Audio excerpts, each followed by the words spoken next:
فاسألوا أهل الذكر إن كنتم لا تعلمون. Masih terbuka seperti ini, Ustaz, ada Facebook macam kan. Sangat mudah kita mengakses berita-berita baik tentang ilmu dunia maupun ilmu agama. Termasuk ilmu agama, ya, Masya Allah, Alhamdulillah. Kita konsen dengan ilmu agama lah ya. Banyak sekali subhat-subhat yang bermunculan di Facebook. Jadi bekal apa yang perlu kita bekali ya, harus kita miliki gitu ya. Ada 3 prinsip yang luar biasa sekali yang dituliskan oleh Syekhul Islam Ibnu Taimiyah rahimahullah ta'ala dalam fatwa Hamawiyah beliau. Dan alhamdulillah saya pernah dengar penjelasannya dari Syekh Profesor Dr. Shalih bin Abdul Aziz Sindi hafizahullah ta'ala, dan saya sempat rangkum ada 3 prinsip ya dalam masalah ini. Yang pertama, kata beliau, ini anak kebetulan waktu itu merangkumnya di HP gitu ya. Beliau mengatakan annal hidayata fil wahyi la ghair. Hidayah, petunjuk itu terutama petunjuk terkait agama ya, keselamatan kita dunia dan akhirat. Yang namanya hidayah itu hanya bersumber dari wahyu. Tidak ada dari sumber yang lain. Maksudnya wahyu di sini ya dari Al-Qur'an, dari Kitabullah, dan dari dari Rasulullah SAW. Hadis-hadis beliau yang sahih. Terutama ketika berbicara tentang perkara-perkara yang gaib tadi yang kita bicarakan. Keimanan tentang surga dan neraka, tentang kejadian-kejadian di hari kiamat, kejadian di alam barzakh. Itu kan perkara-perkara yang gaib tuh. Kita nggak pernah saksikan, nggak pernah kita mendengar ceritanya. Dari orang-orang yang telah mati kemudian bangkit menceritakan kejadian di alam barzakh, belum pernah ada. Maka satu-satunya sandaran kita dalam mendapatkan informasi tentang hal tersebut adalah wahyu. Allah yang maha tahu tentang perkara yang zahir maupun yang gaib.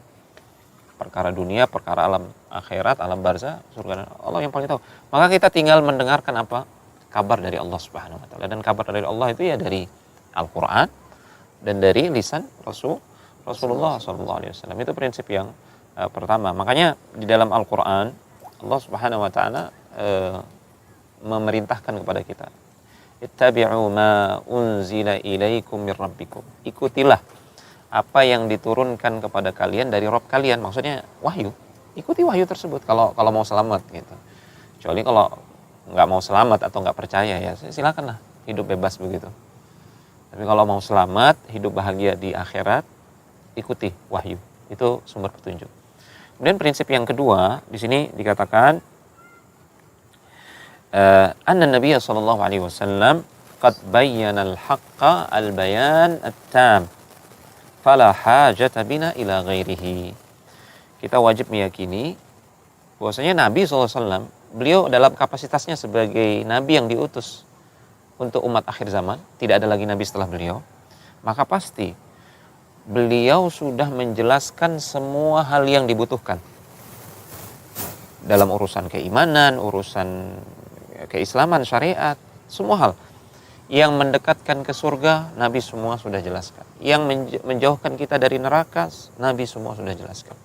Ya, itu dijelaskan oleh Rasulullah semuanya, sehingga kita tidak butuh lagi petunjuk selain petunjuk beliau. Makanya kan disebutkan bahwasanya khairul huda huda Muhammadin sallallahu alaihi wasallam. Sebaik-baik petunjuk adalah petunjuk Nabi Muhammad sallallahu alaihi wasallam. Ya. Bahkan semua nabi sebelum beliau juga diutus ya. Kana haqqan alaihi an yadulla ummatahu ala khairi ma ya'lamuhu lahum. Wajib bagi dia untuk menyampaikan semua kebaikan yang dia ketahui kepada umatnya. Wajib itu semua nabi. Apalagi nabi kita yang mulia, beliau sangat empati, sangat rahmah kepada umatnya. Pasti beliau menyampaikan semua yang kita butuhkan, tidak ada yang beliau sembunyikan. Wa yunzirahum syarra ma ya'lamuhu lahum. Terkait keburukan, nabi juga semua udah jelasin supaya kita jauhi. Maka kita tidak butuh tuntunan yang lain. Kita tidak butuh hidayah yang lain, termasuk hidayah dari hidayah dalam tanda kutip ya, dari ilmu filsafat yang berbicara tentang ketuhanan dan keimanan. Nggak butuh kita, karena Nabi nggak pernah ngajarin itu. Para sahabat juga nggak pernah menimba ilmu seperti itu dari Rasulullah. Para sahabat nggak pernah ngajarinnya kepada tabi'in dan para imam-imam kita, para ulama-ulama kita nggak pernah belajar ilmu-ilmu yang seperti itu. Justru mereka mentahdir, memberikan peringatan keras. Imam Syafi'i contohnya, itu Keras tazir. keras peringatan beliau kepada orang yang belajar ilmu kalam, ilmu filsafat dan dia gunakan untuk berbicara masalah agama, berbicara masalah ketuhanan, sifat-sifat Allah. Ya. Kemudian prinsip yang ketiga, anna madhhab salaf aslam wa a'lam wa ahkam. Wajib kita meyakini bahwasanya madhab salaf yaitu madhab yang dipegang oleh para sahabat Rasulullah SAW. Orang-orang yang mengikuti mereka di atas kebaikan.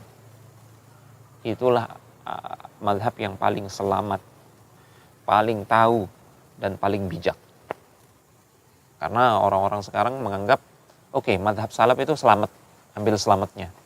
Tapi kalau bicara yang lebih bijak, lebih tahu, ya madhab khalaf kata mereka, madhab orang yang belakangan, yang sudah belajar ilmu kalam, sudah belajar ilmu filsafat, kita katakan salah. Salah 100%. Manusia yang paling alim setelah Rasulullah SAW adalah para sahabat. Mereka lebih tahu tentang Al-Quran, mereka lebih tahu tentang apa yang disabdakan oleh Rasulullah SAW. Dan mereka lebih bijak. Buktinya, sedikit perselisihan terjadi di era para sahabat. Itu menunjukkan bijaknya mereka. Adapun manusia zaman sekarang, waduh, berpecah belah. Ya, dan sudah dipastikan selamat oleh Allah di dalam Al-Quran.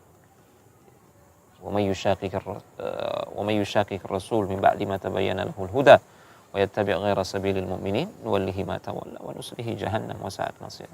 Siapa yang ingkar kepada Rasul setelah jelas petunjuk, kemudian dia mengikuti selain jalannya para sahabat, kaum mukminin yang beriman ketika ayat ini turun, mereka adalah para sahabat, maka kami palingkan orang-orang yang menyelisih Rasul dan para sahabat tersebut, kemana mereka berpaling, kami masukkan ke dalam neraka jahanam. Ini 3 prinsipnya.